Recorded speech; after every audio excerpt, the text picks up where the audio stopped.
Dinamis, dialog dan informasi di hari Kamis, episode ke-19. Akan dipandu oleh host kita, Ketua Divisi Sosdiklik Parmas dan SDM KPU Klaten, Wandyo Supriyatno, SHMH. Kali ini kita akan kembali berbincang mengenai kesiapan pemilu dan pemilihan serentak tahun 2024 dengan menghadirkan narasumber Ketua DPRD Kabupaten Klaten, Hamenang Wajar Ismoyo, SIKOM. Saksikan Dinamis hanya di channel YouTube KPU Klaten.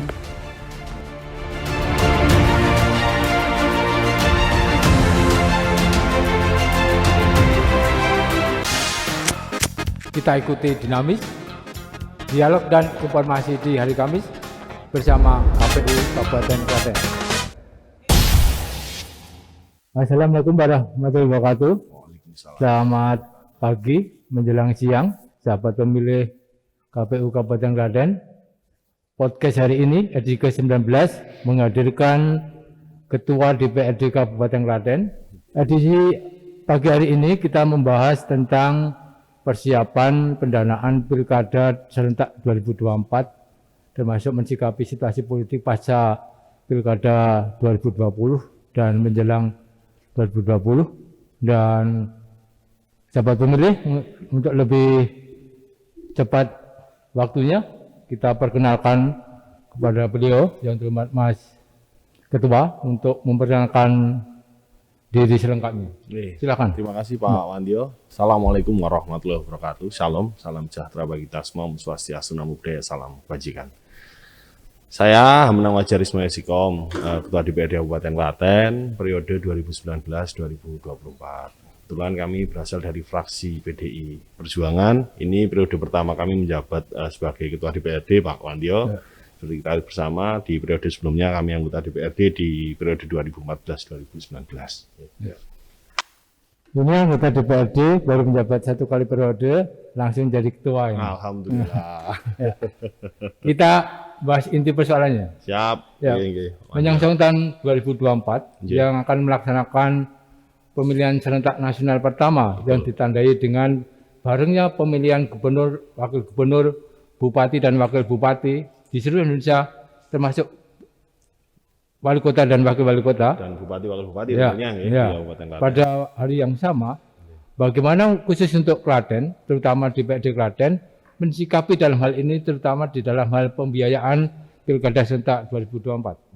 Sebelum masuk itu kita jelaskan dulu ya, posisi kami di DPRD ini kan kita memiliki 3 fungsi. Ya. Tentu yang pertama berkaitan dengan legislasi ataupun pembentukan peraturan daerah, kemudian yang kedua budgeting, penganggaran bersama Bupati dan DAPD, yang ketiga fungsi pengawasan. Nah, dalam hal ini fungsi budgeting kami juga menjalankan hal tersebut. Seperti kita tahu bersama di 2021 ini kita sudah menetapkan RPJMD kita untuk 2021 hingga 2026, dan di situ juga termasuk persiapan kita untuk dalam rangka nanti pemilu serentak di 2024. Disepakati bersama bahwasanya dalam RPJMD yang harus ditindaklanjuti nanti di era APBD tiap tahun itu kita membentuk dana cadangan untuk pemilu. Seperti itu Pak. Jadi nanti akan ada setiap tahun dana cadangan pemilu sampai nanti pada akhirnya insya Allah bisa mencukupi kebutuhan kita untuk pemilihan serentak di 2024. Nah, planning pembiayaannya seperti apa yang akan dilakukan dari tahun ini sampai menjelang 2024? Ya, kita tahu bersama memang sebenarnya kalau bicara potensi pendapatan,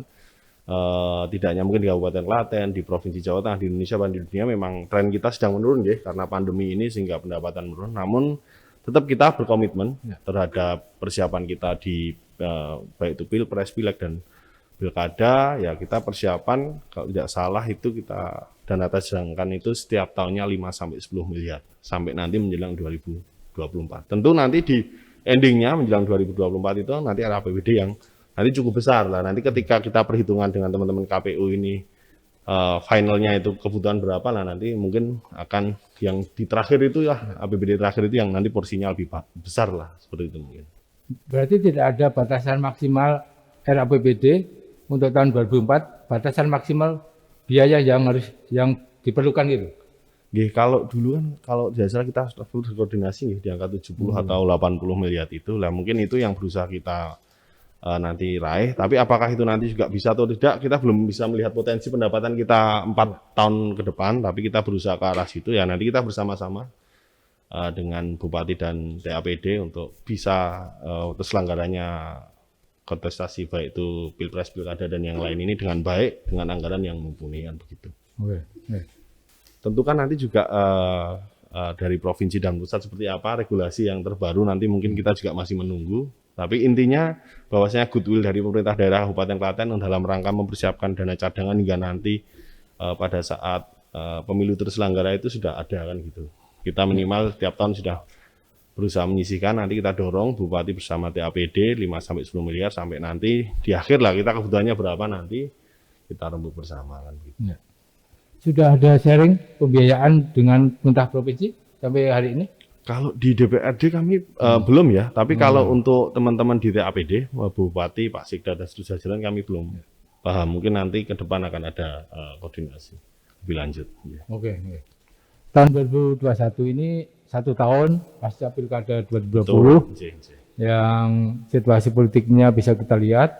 Dan ini saya tanyakan bagaimana pandangan Mas Ketua tentang situasi politik pasca Pilkada 2020 kemarin sampai hari ini. Alhamdulillah kalau kami melihat situasinya relatif kondusif. Walaupun kita sedang dihantam badai pandemi COVID, tidak hanya di Kabupaten Klaten, tentu di seluruh Indonesia bahkan seluruh dunia, dan itu dampaknya luar biasa, tidak hanya kesehatan tapi ekonomi, sosial, politik. Tapi alhamdulillah di Kabupaten Klaten situasi politik aman, dan kebetulan kami juga karena lembaga politik ya di DPRD, kami terdiri dari beberapa partai yang memiliki fraksi-fraksi. Alhamdulillah semua kompak dalam rangka bersama-sama berjuang untuk segera bisa lepas dari pandemi ini sehingga perekonomian kita segera lebih membaik dan kita bisa melesat seperti ya visi misi Bupati maju mandiri dan sejahtera itu. Ya. Tidak ada terlihat polarisasi di masyarakat sampai detik ini? Alhamdulillah karena kami kan perwakilan dari partai-partai ya. Kami juga punya masa di tingkat bawah konstituen dan alhamdulillah ya luar biasa gotong royongnya malah bagus. Ya dengan adanya pandemi ini malah semua jadi bisa bersatu. Oh gitu ya. Jadi selalu ada sisi negatif tapi ada sisi positifnya. Pandemi memang secara kesehatan, sosial ekonomi kita dihantam tapi membuat semua jadi bisa bersatu untuk segera melepaskan diri dari pandemi ini. Jadi kesimpulannya tidak ada polarisasi di masyarakat yang alhamdulillah secara permanen pasca Pilkada. Sudah tidak ada lagi. Oke, makasih Pak. Ini bentuk kesadaran masyarakat yang baik berarti secara politiknya. Iya, kesadaran politiknya sudah baik sekarang. Oke, berkaitan dengan pendidikan politik di masyarakat dalam rangka menciptakan partisipasi masyarakat yang lebih tinggi. Selaku anggota DPRD, apa yang dilakukan oleh anggota-anggota dewan yang ada di DPRD Kabupaten Klaten ini dalam rangka turut serta berkewajiban memberikan pencerahan pendidikan politik ke masyarakat dan hal-hal apa saja yang sudah dilakukan sampai hari ini? Jadi kebetulan di DPRD itu kami kan di luar kegiatan yang keseharian, rapat di kantor, pembahasan perda, pembahasan anggaran dan lain sebagainya, termasuk dengan sidak karena kami fungsi fungsi kita ada budgeting, controlling, fungsi controlling pengawasan ini, kita juga ada kegiatan yang namanya reses. Nah, reses itu kita setahun 3 kali rapat di luar ruangan. Nah, ketika rapat di luar ruangan itu kita mengundang konstituen-konstituen. Nah, disitulah kami DPRD juga sekaligus menyerap aspirasi warga masyarakat. Ngiras-ngirus kita juga memberikan pendidikan politik kepada warga masyarakat.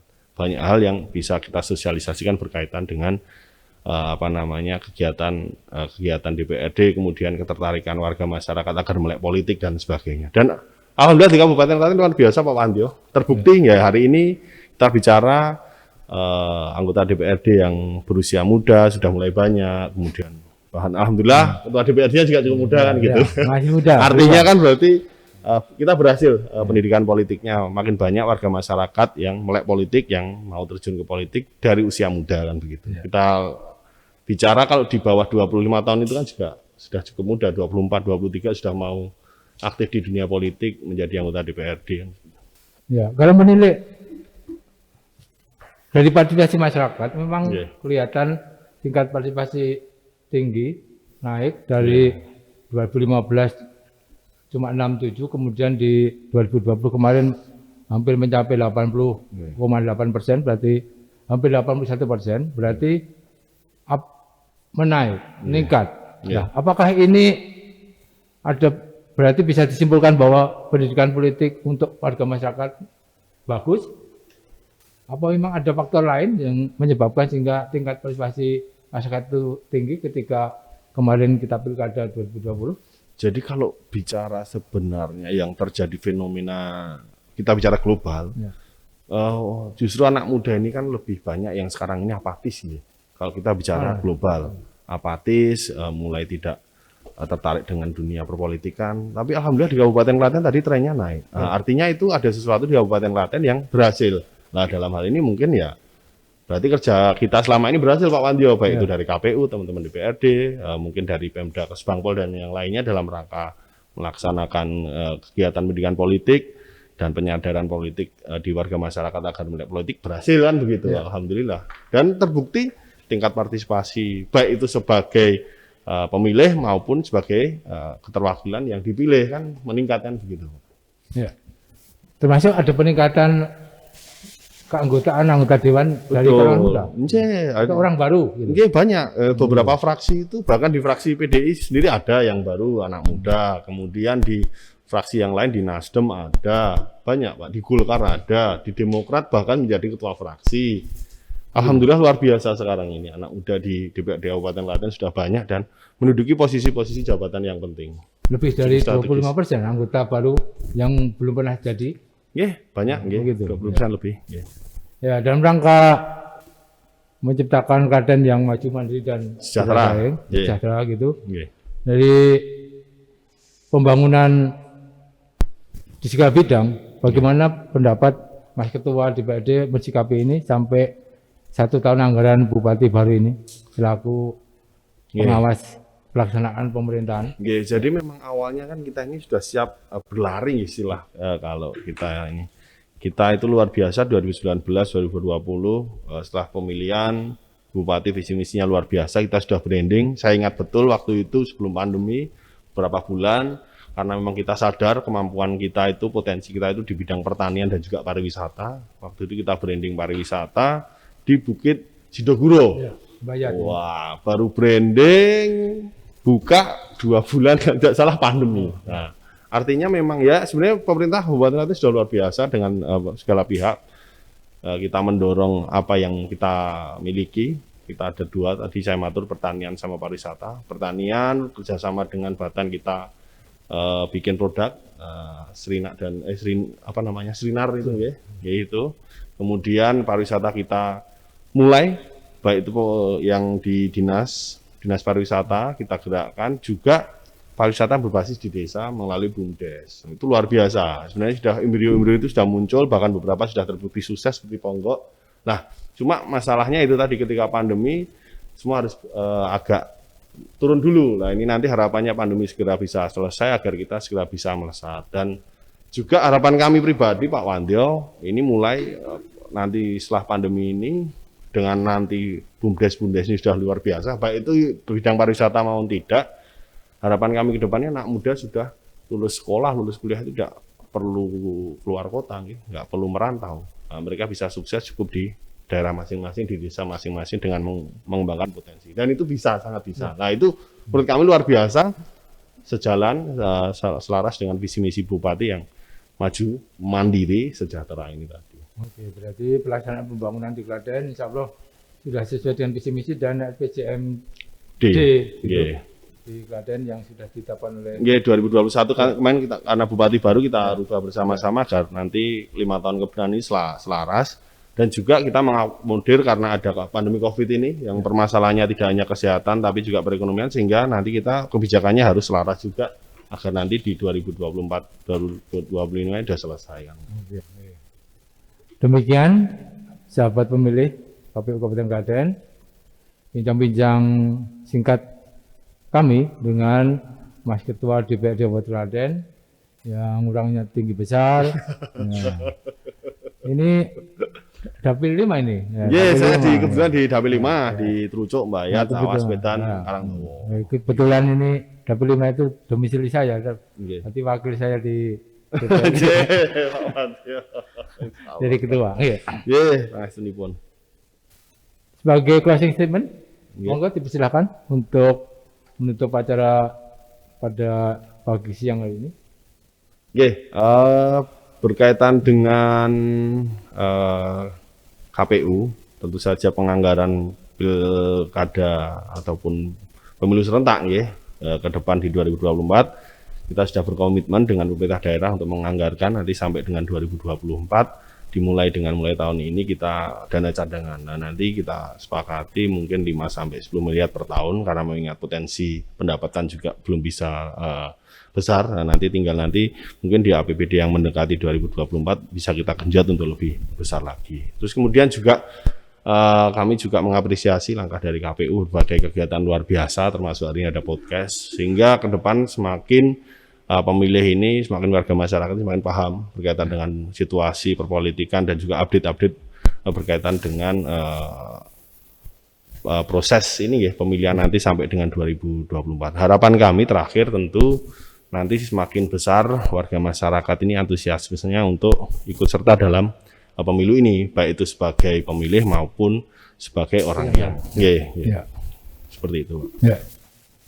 Demikian podcast kita di hari ini di edisi 19 dan mudah-mudahan sahabat pemilih